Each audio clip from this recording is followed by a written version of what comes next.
Dispongamos nuestra mente y nuestro corazón para escuchar atentamente el Santo Evangelio.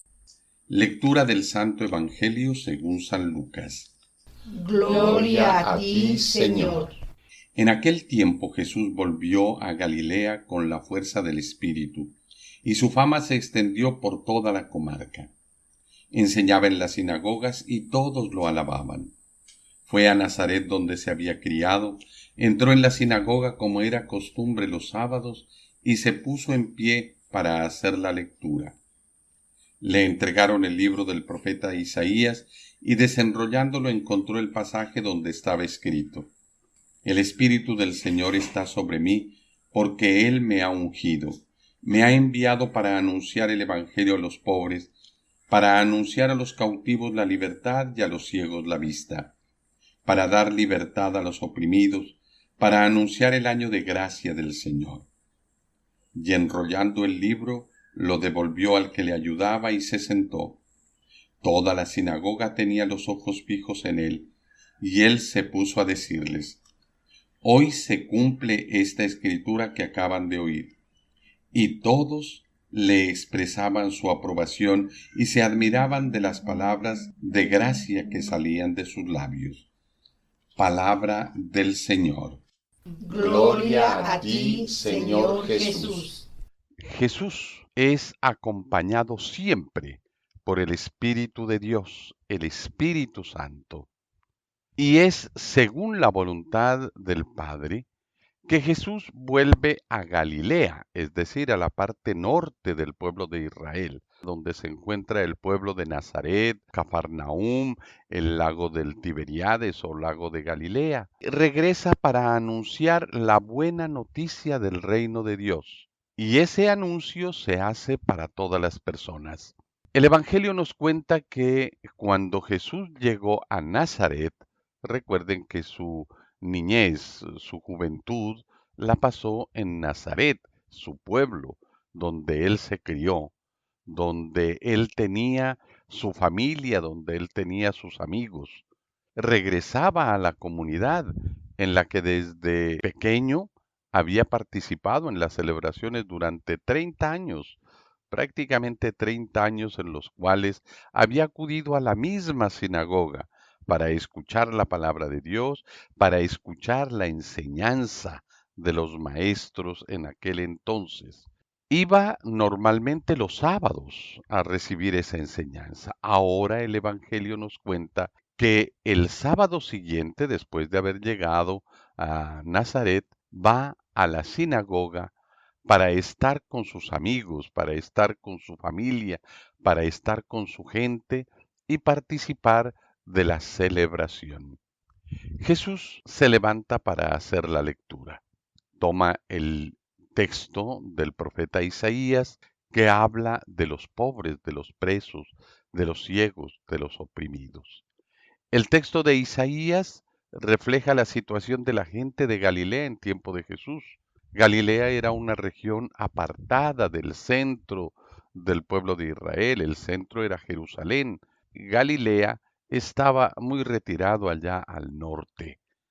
En nombre de Dios, Jesús toma postura en defensa del pueblo, en defensa de los pobres, y usa las palabras de Isaías.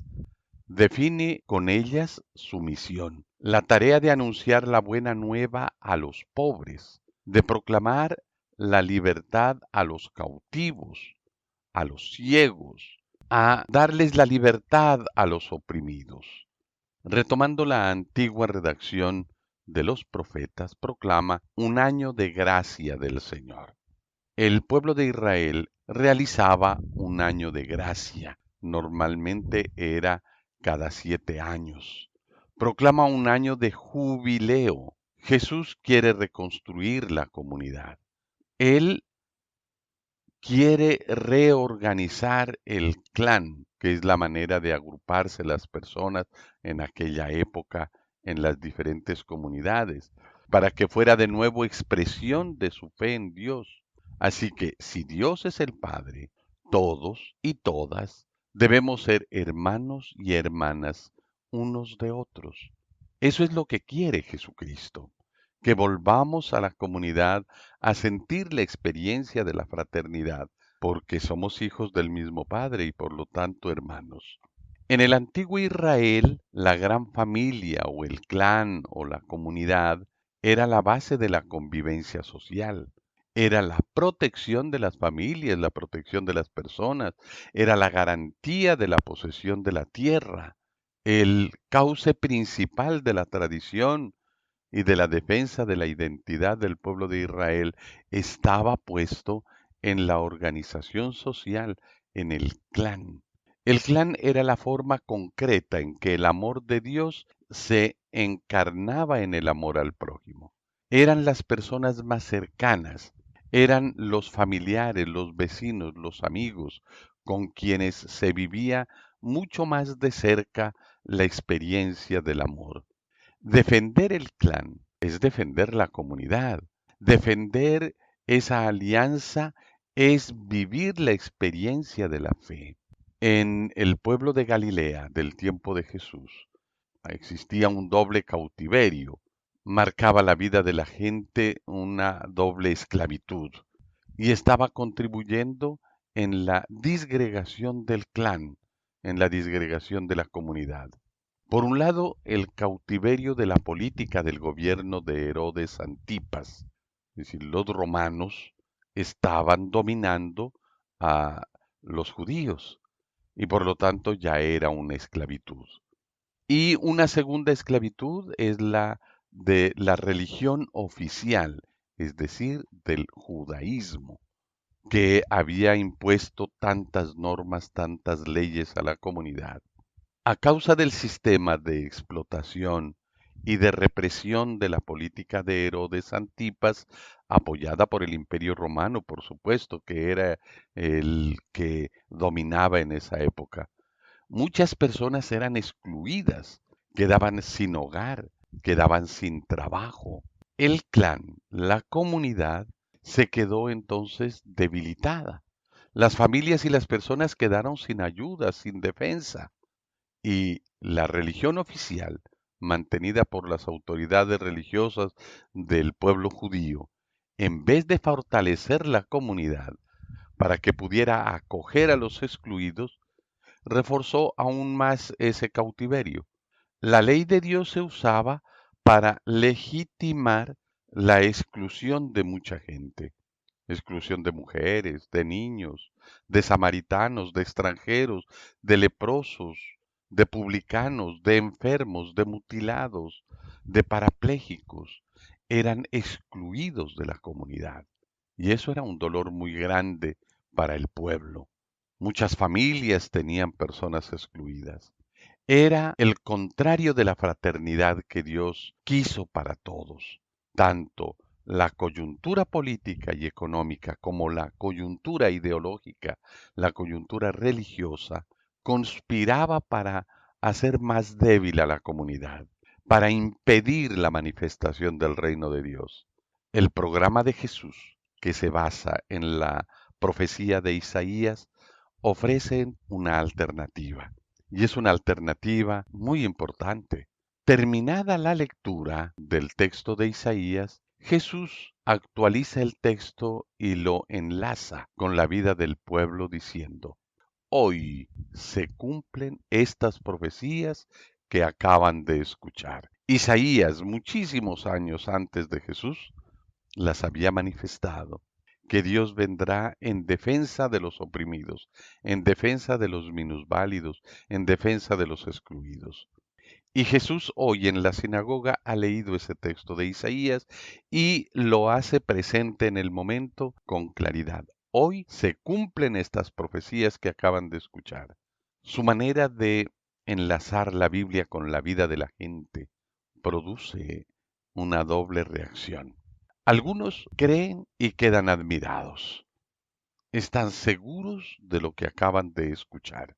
Y muchos del pueblo están alegres, felices, dichosos de escuchar estas palabras. Otros, en cambio, tienen una reacción de descrédito. Quedan escandalizados y no quieren saber nada de Jesús.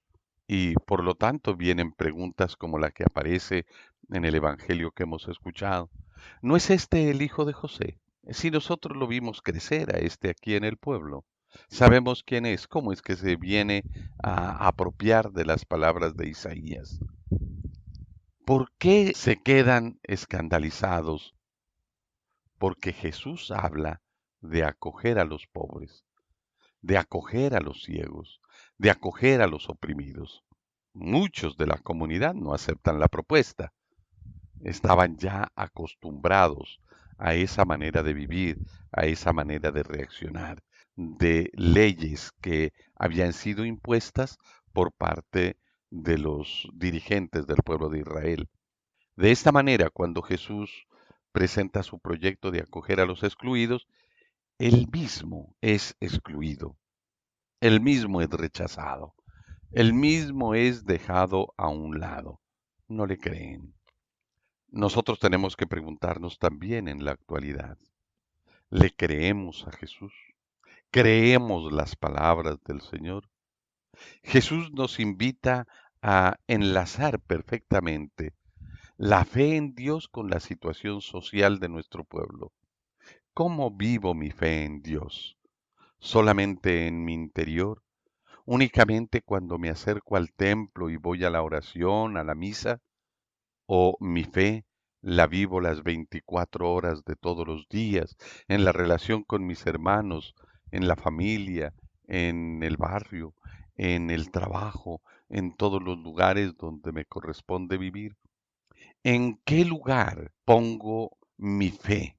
¿Solamente en el aspecto religioso o es la vida misma la que conlleva la fe? En el lugar donde vivo hay ciegos, hay presos, hay oprimidos, hay personas descalificadas, hay personas desechadas de la comunidad. ¿Qué hago por ellos? ¿Qué estoy haciendo por integrar a mis hermanos que están excluidos?